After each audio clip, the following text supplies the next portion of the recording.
start getting into the yin portion. Yin is traditionally held for about 2 to 10 minutes.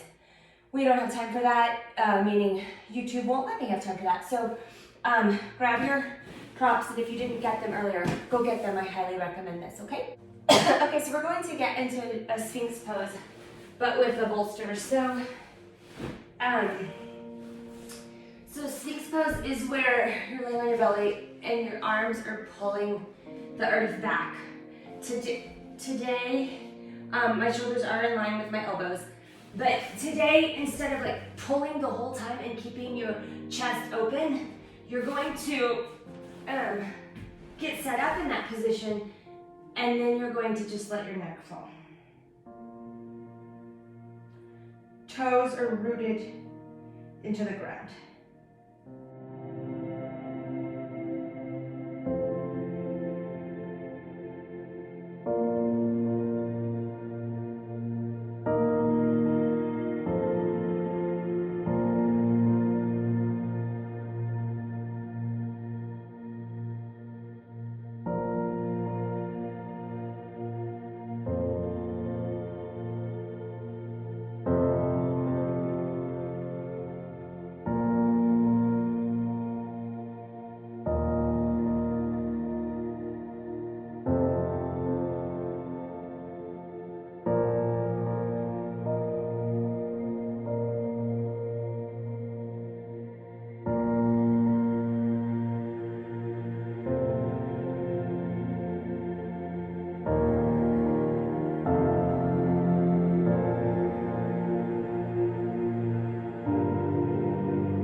Okay, go ahead and start to straighten your arms and slowly push yourself out of this and get ready for the next position.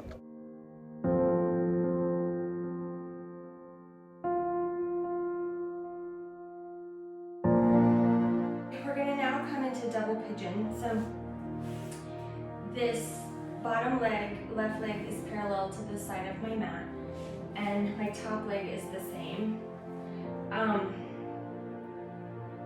This is going to be a goal pose. If you cannot do this, you can extend that bottom leg and just do the best you can. You will still get the benefits of a hip opener, but this is your goal pose, okay? So double pigeon. From here, you're going to play around with, this may feel really uncomfortable, but you may find that when you fold over, you can sort of collapse into it. This is the pose, because we're in yin, that you are going to try to find stillness in. So I really encourage you to place bolsters on here or in front. I'm going to place mine in front of my feet, and then I'm going to fold over, or maybe not. Not today. I can place blocks or more pillows. Yeah, that's what I'm going to do today. So My hips are really tight. I don't know what that means emotionally or what. Maybe I'm going through a lot of trainings right now for work, and so maybe I'm processing a lot. Find that stillness. And as you get into this pose, you'll find yourself opening up. So go ahead and open and remove things. You'll see me doing that throughout this hold. As in already.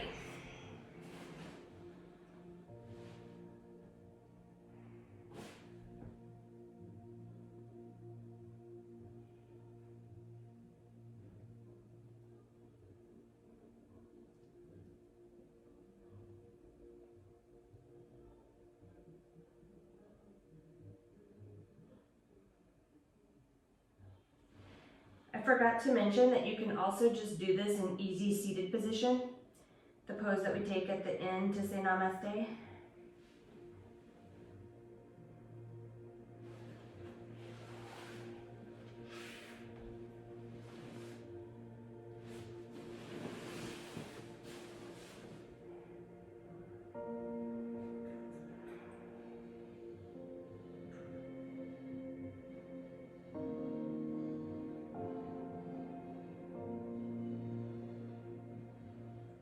Oh, this feels so good. Just feel my right outer hip opening. I feel the fascia and all my pent up stuff releasing.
Okay, slowly start to straighten your arms and peel yourself up and untangle your legs and find a little windshield wiper action.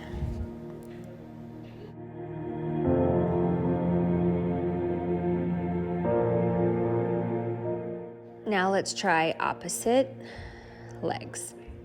So this time my left leg is going to be on top, parallel with my right leg on the bottom. You always, always, always have the option to just sit in easy seated position and do this fold over or butterfly. You can always do this second round in butterfly, or if you had one leg extended last time, extend the other leg. Just release, let it go.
So start to straighten your arms and come out. Remember to always move out of this slowly. Move your pillows or bolster and give your leggies a little shake and a little windshield wiper to massage the nerves in the hips. One thing, we're going to go into a staff pose where our legs are in front of us. But one thing that's interesting is you can roll up your mat, preferably maybe find a blanket to press under you. It's more comfortable if your hips are raised a little bit. Remember, you're going to be holding this pose for 5 to 10 minutes. So go ahead and take those pillows or bolsters or blocks and just get comfortable. You'll see me kind of move around a little bit. And always, I may start out in one position and then I may just start to break it down as the minutes go by, as I become more free and I begin to let go and my fascia and my emotions start to release. So oftentimes I do start high, especially early in the morning like this.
Okay, go ahead and come out of this pose slowly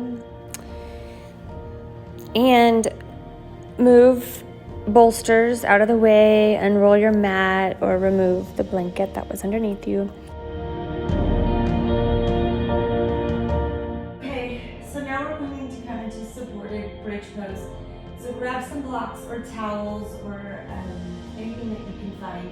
This would be level 1, level 2, level 3. Level 3 is super tall for restorative supported bridge, so for I would not recommend that. The thing is, whatever instrument you're using, I'm going to do 2. So I'm going to get this little, needs to go into your sacrum. So not anywhere near the arch of your back. Oh, feels so good. So from here, you have the option to bring your knees in.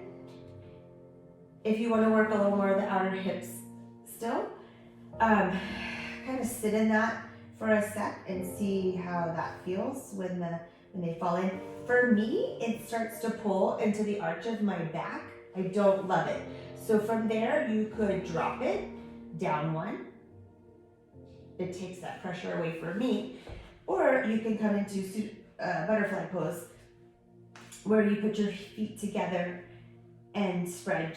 I want to work my inner hips since I did my outer with the double pigeon. So I'm going to choose this position. Again, make sure it's right under the sacrum where it feels good. It's not arching your back. Drop your props if you need. Palms are up and let it go. Remember to make sure this is a pose that you can be in and let go.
Okay. Get ready to bring your knees in or open them and prepare to move your block out from underneath you, but slow and easy because you've been in this bridge position for a while now. Move everything off to the side.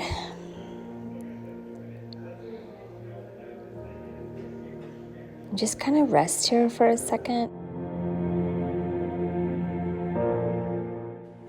Okay, from here you're going to get into Shavasana. Make sure that if you're cold, we're going to lie here for a while. If you're cold, get a jacket. If you have a blanket, cover up, cover your feet, cover your hands. Get warm and snuggly and weighted. Make sure you can even put those pillows on top of you.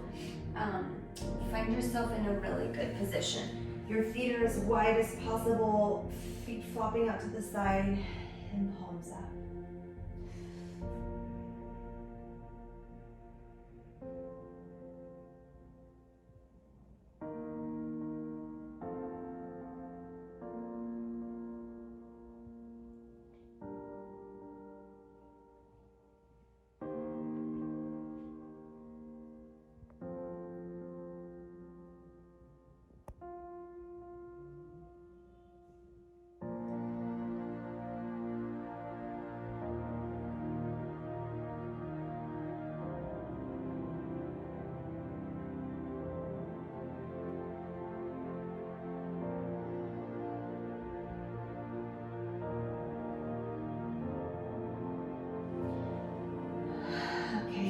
Bring your knees into your chest.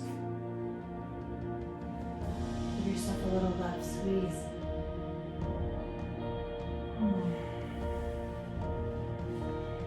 rock up whenever you're ready and find yourself back in easy seated pose as we did at the beginning of class. Sit tall, bring your hands to your heart, and take a moment to notice how you feel.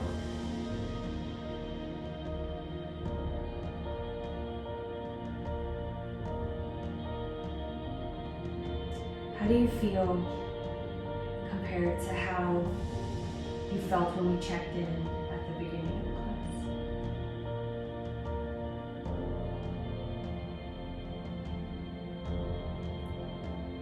If there's any change, please know that you are always welcome to come to your mat and take this little time for you.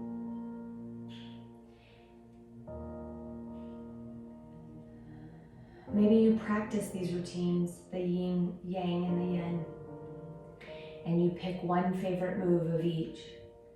And anytime you're too caught up in the hustle and bustle, or a sadness or an anger, you could pick that yang and that yin.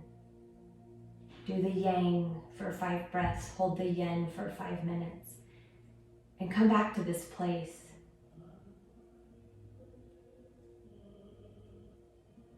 And always remember to feel good thoughts in your heart. Send good thoughts out from your heart. Speak good words. Think good thoughts. Send good thoughts. Thank you for letting me guide you in class today.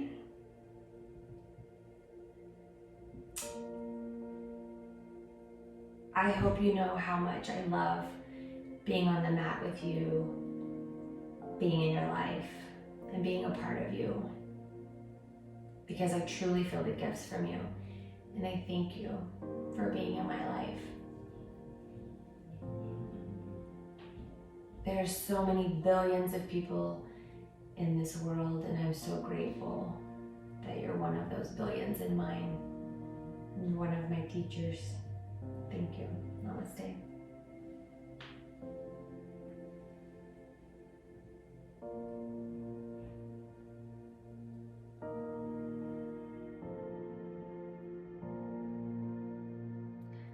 From my yoga deck to yours.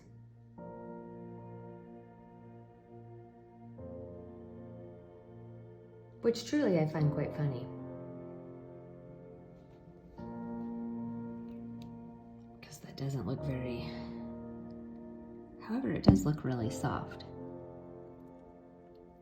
So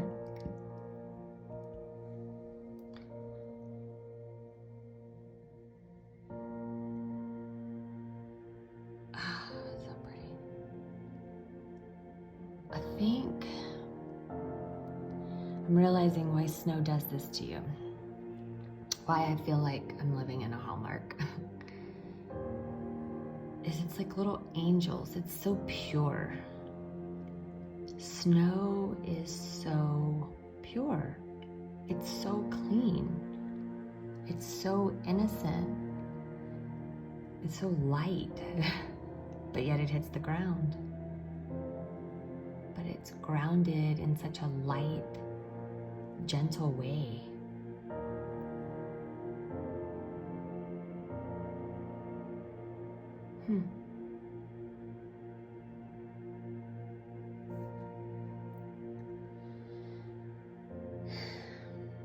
What's really cool is the fluidity of water. So that creek right there is still flowing. So even in all this cold whiteness, like you can still move through it. Water feels really grounding, and then snow feels very light. It's sort of, I think I'm having this moment of going through like the yin and the yang. You can still cut through anything like that little creek, but yet you can be light and innocent and fluttery and just believing in all things greater. But yeah, you can be grounded and still flow. You don't have to be stuck to the ground. You can still flow. Okay, Deep Thoughts by Kristen. These get a little insane often, but that's me. And I like it. Okay, have a